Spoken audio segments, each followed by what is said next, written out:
Sat Narkoba Polres Tanggamus menangkap dua tersangka pengedar sabu di Kecamatan Wonosobo.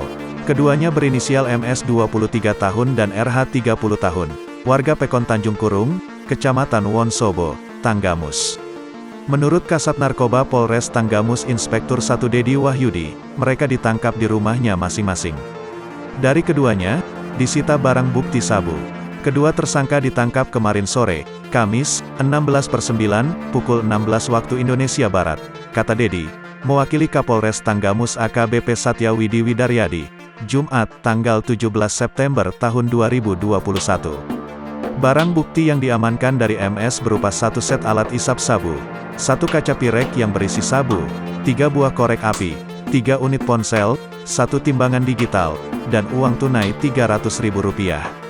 Dari tangan RH, disita satu set alat isap sabu, satu kaca pirek yang berisi sabu, satu korek api, 2 unit ponsel, dan sepeda motor Yamaha Jupiter Z. Dedi menjelaskan, penangkapan tersebut setelah pihaknya mendapatkan informasi kedua tersangka sering mengedarkan dan menyalahgunakan narkoba jenis sabu di Pekon Tanjung Kurung.